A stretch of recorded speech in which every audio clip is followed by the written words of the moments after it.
अस्सलाम वालेकुम प्यारे बच्चों, क्या हाल चाल हैं जी? ठीक ठाक हैं, खैरियत से हैं। उम्मीद है कि आपने जो पिछले लेक्चर हैं चैप्टर नंबर 14 के उनको कुछ ना कुछ याद कर लिया होगा।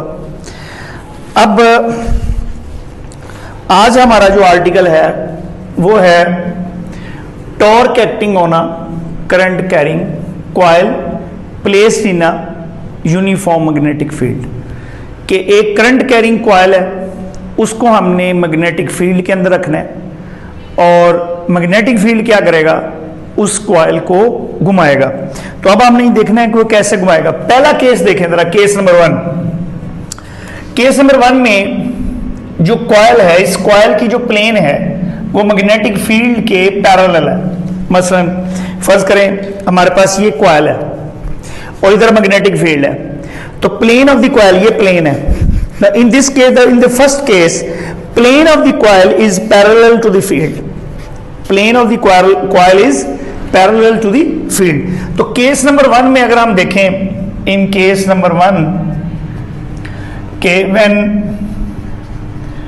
Plane of the coil, plane of coil is parallel to magnetic field, कि जो कॉइल की जो प्लेन है वो मैग्नेटिक फील्ड के क्या है, पैरेलल है। अब आप ये देखें, फर्ज करें ये कॉइल मैं ले लेता हूं, ये फर्ज करें ए है, ये बी है, चलें ये ए हो गया, ये बी हो गया, ये सी है और ये डी है। ऐसे ये कॉइल है आपकी।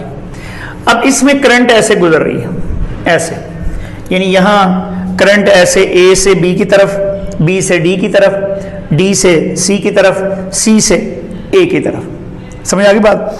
हमें ये पता है कि अगर हम किसी करंट कैरिंग कंडक्टर को, आपने शायद इस चैप्टर का पहला ही आर्टिकल था कि अगर करंट कैरिंग कॉइल को, करंट कैरिंग कंडक्टर को किसी मैग्नेटिक फील्ड में रखें तो वो जो मैग्नेटिक फील्ड है उस कंडक्टर के ऊपर इतनी फोर्स लगाता है।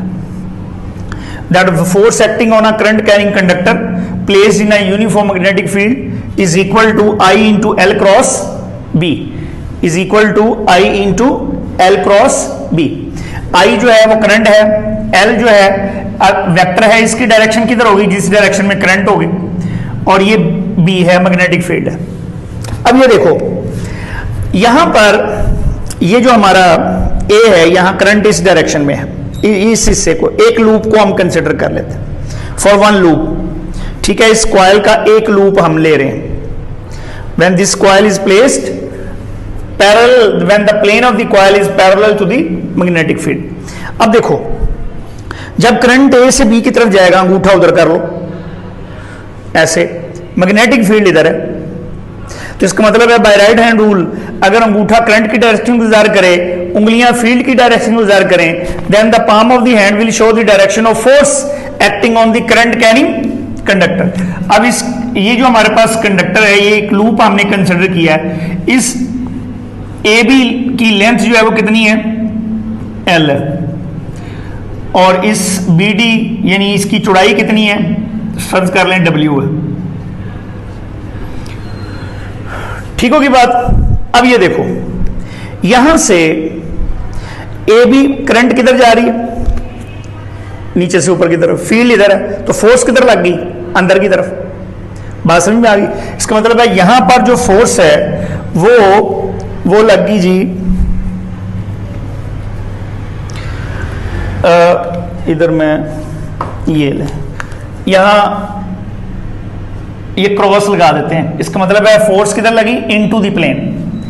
अच्छा, इसी तरह से अगर ए बी में करंट नीचे से ऊपर की तरफ है और फोर्स अंदर की तरफ लग रही है, तो ये जो डीसी है इधर क्या है, करंट बाहर की तरफ, करंट नीचे की तरफ है, फील्ड उधर ही है, तो फोर्स किधर लगेगी, आपकी तरफ। कैसे भला? ये देखो, ऐसे होगा अंगूठा करंट की डायरेक्शन में, फील्ड की डायरेक्शन में, and the palm of the hand. तो यहां पर फील्ड फिर क्या, फोर्स क्या होगी, डॉट हो गया। डॉट का मतलब है आउट ऑफ द प्लेन, और क्रॉस का क्या मतलब है, इनटू द प्लेन। अब ए बी हिस्से पर कितनी फोर्स लगी, ए बी हिस्से पर यहां पर अगर मैं लिखूं the force acting on A B कितनी आ गई, आई एल बी, मैग्नीट्यूड क्या आएगी, I L B sine theta.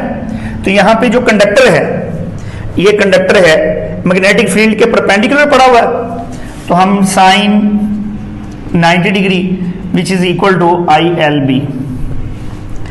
इसी तरह से force acting on D C, force acting on D C, length चूंकि कंडक्टर की सेम है, फील्ड सेम है, करंट सेम है, तो ये वहां पर भी इतनी ही लग गई, लेकिन डायरेक्शन ऑपोजिट है फोर्स की, इधर अंदर की तरफ फोर्स है, इधर बाहर की तरफ। अब बीटी पर अगर कंडक्टर को फील्ड के पैरेलल रखा जाए तो फोर्स नहीं लगती, इधर भी नहीं लगेगी, समझ आ गई बात। तो इसका मतलब है फोर्स ऑन बी डी,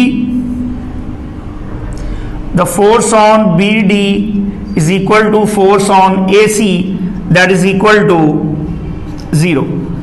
चूंकि यहां पर जो करंट है वो फील्ड के क्या है, पैरेलल है, यहां पर एंटी पैरेलल है, तो दोनों हिस्सों पर, इस हिस्से पर भी और इस हिस्से पर भी फोर्स नहीं लगेगी। ठीक है, इसका मतलब क्या हुआ, इसका यह मतलब हुआ कि जितनी फोर्स इधर अंदर की तरफ लग रही उतनी फोर्स इधर बाहर की तरफ लग रही, तो जिसके नतीजे में क्या होगा, इस कॉइल के ऊपर कपल एक्ट करेगा और उस कपल की वजह से क्या होगा, टॉर्क पैदा होगा। ये देखना, जितनी फोर्स गाड़ी का जैसे स्टीयरिंग नहीं होता, जितनी फोर्स आप ऊपर की तरफ लगाएं उतनी नीचे की तरफ लगाएं, गाड़ी का स्टीयरिंग घूमना शुरू कर देगा। तो इसी तरह से जितनी फोर्स अंदर की तरफ लग रही यहां उतनी बाहर की तरफ, तो क्या होगा, कॉइल जो है वो इस मैग्नेटिक फील्ड के अंदर रोटेट करना शुरू कर देगी। अच्छा, अब ये देखो मैंने लफ्ज इस्तेमाल किया है कपल। कपल क्या चीज है, when two equal and opposite the torque due to couple. पहले तो कपल देखें, कपल क्या है, when two equal and opposite forces acting on a, when two equal and opposite forces acting on a body at some distance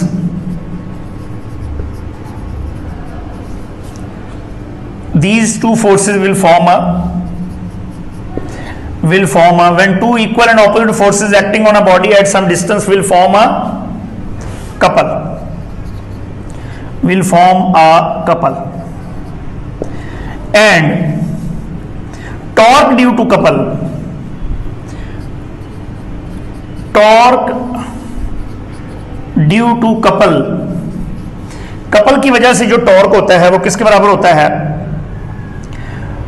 torque due to couple, ऐसे लिखने का, torque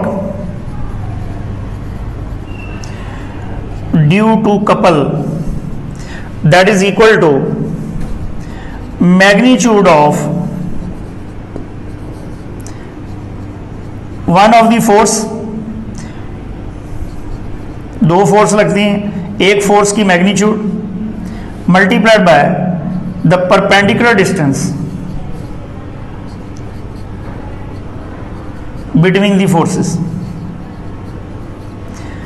perpendicular distance between the forces.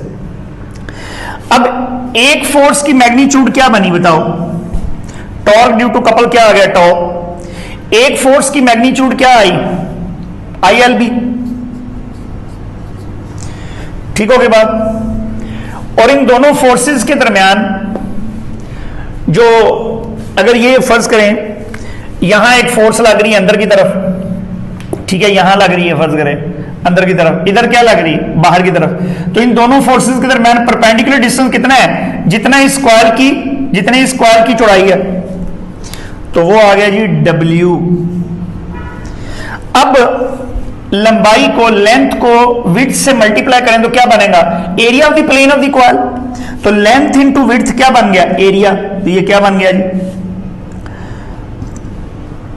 I AB L into W की जगह पर क्या लिख लें, area लिख लें, तो फिर ये IAB। This is the torque. Torque for one turn, तो फॉर n टर्न क्या होगा, अगर इस कॉइल की n टर्न्स हो, फॉर n टर्न्स क्या बनेगा जी, टॉर्क इज इक्वल टू, इसको n से मल्टीप्लाई कर दें, NIAB, ठीक है। इसको कहते हैं नियाब कह लें या बीना कह लें, एक ही बात है, नियाब कह लें या बीना कह लें। अब ये जो टॉर्क है इस कॉइल के ऊपर कब एक्ट कर रहा है, जब इसकी जो प्लेन है वो मैग्नेटिक फील्ड के क्या है, पैरेलल है। अब अगर फर्ज करें केस 2 देखें, केस 2 में अगर हम देखें, when plane of the coil, when plane of coil is when plane of the coil makes an angle alpha with the magnetic field। Case 2 क्या है कि जब पैरेलल नहीं है, when plane of the coil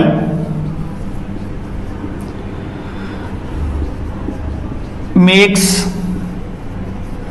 angle alpha with magnetic field, तब क्या होगा। मसलन पहले आपने कॉइल को कैसे रखा था, ऐसे, अब थोड़ा सा ऐसे रख दो, ऐसे रखेंगे तो ये देखो, जरा गौर करो, ये फर्ज कर लें, ये जो लाल मार्कर है ना, ये प्लेन है, एक मिनट जी, ये जो लाल मार्कर है वो क्या है, प्लेन है, ऐसे कंसिडर कर लें,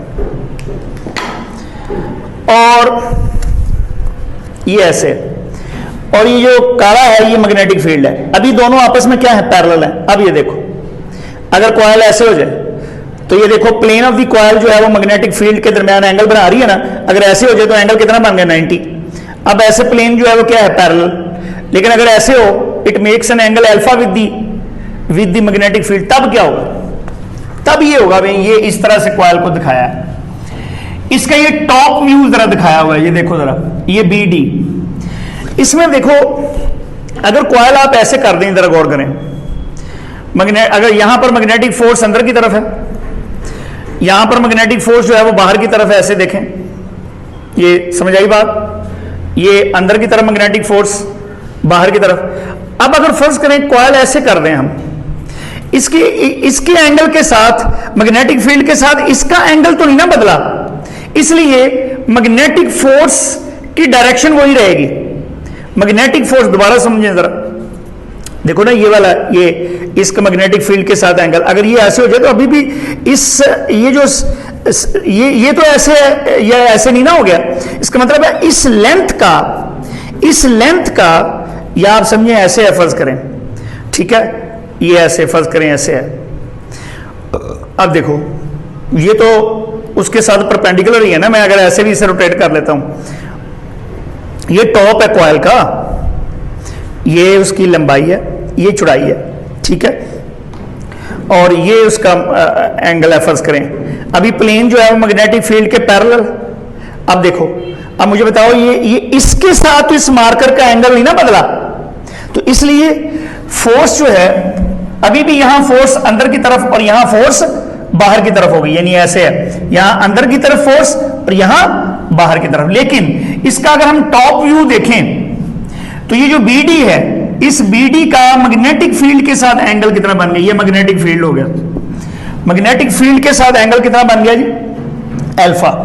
अब मुझे बताएं, जब हम टॉर्क निकालेंगे तो magnitude of one of the force, magnitude तो उतनी लगी ILB, और अब इन दोनों फोर्सेस के दरमियान परपेंडिकुलर डिस्टेंस कितना है। अब परपेंडिकुलर डिस्टेंस जो है वो BD नहीं है,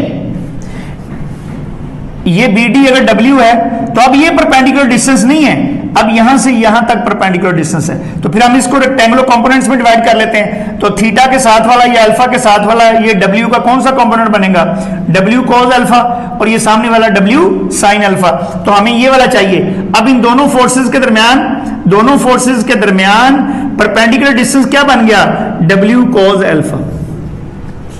तो L और W लेंथ इंटू विड्थ, फिर क्या बन गया A, तो IAB cos of alpha for n turns, फिर दोबारा लिख लें torque is equal to NIAB cos of alpha. तो this is the torque acting on a current carrying coil placed in a magnetic field. So what is the torque acting on a current carrying coil when it is placed in a magnetic field? The बीना cos alpha या नियाब cos alpha. N क्या है? N is the number of turns of the coil. I is the current through the coil. A area of the plane of the coil. And magnetic field B जो है magnetic field की strength है। और alpha क्या है? Alpha is the angle between plane of the coil, angle between plane of the coil and magnetic field, the plane of the coil and magnetic field। समझ आ गई बात? अब अगर फर्ज करें टॉर्क मैक्सिमम का कब होगा जी? जब plane of the coil magnetic field के क्या है? पैरेलल है। तो cos अल्फा जो है वो कितना हो गया? 1, अल्फा 0 हो गया, cos अल्फा 1 हो गया, तो टॉर्क कितना आ गया? NIAB। अगर कॉइल को परपेंडिकुलर रख दिया जाए, when the plane of the coil is perpendicular to the field, what will be the torque? 0। कैसे वाला? ये देखो, अगर ऐसे प्लेन अभी पैरेलल है, टॉर्क मैक्सिमम एक्ट कर रहा है। अब देखो, अब प्लेन जो है वो फील्ड के क्या होगी? है परपेंडिकुलर। अब देखें टॉर्क क्यों नहीं एक्ट करेगा? देखो, जब करंट नीचे से ऊपर की तरफ है साइड से, तो फोर्स किधर लगी? इधर। ये करंट, ये फील्ड, फोर्स इधर। यहां फोर्स किधर लगी? इधर। इधर ऊपर क्या फोर्स लगेगी? नीचे। इधर क्या लगेगी? ऊपर। तो घर में करके देखें जरा, तो इसका मतलब है कॉइल रोटेट नहीं करेगी। So when the plane of the coil is parallel to the field, the maximum torque will act on the coil and the maximum torque acting on the coil is NIAB and if the plane of the coil is perpendicular to the field, no torque will act on the coil, and when the plane of the coil makes an angle alpha with the magnetic field, the torque will be equal to NIAB cos alpha। ठीक है जी, ये था हमारा आज का article. ठीक है, उम्मीद है आपको समझ में आ गया होगा। नेक्स्ट लेक्चर तक के लिए इजाजत।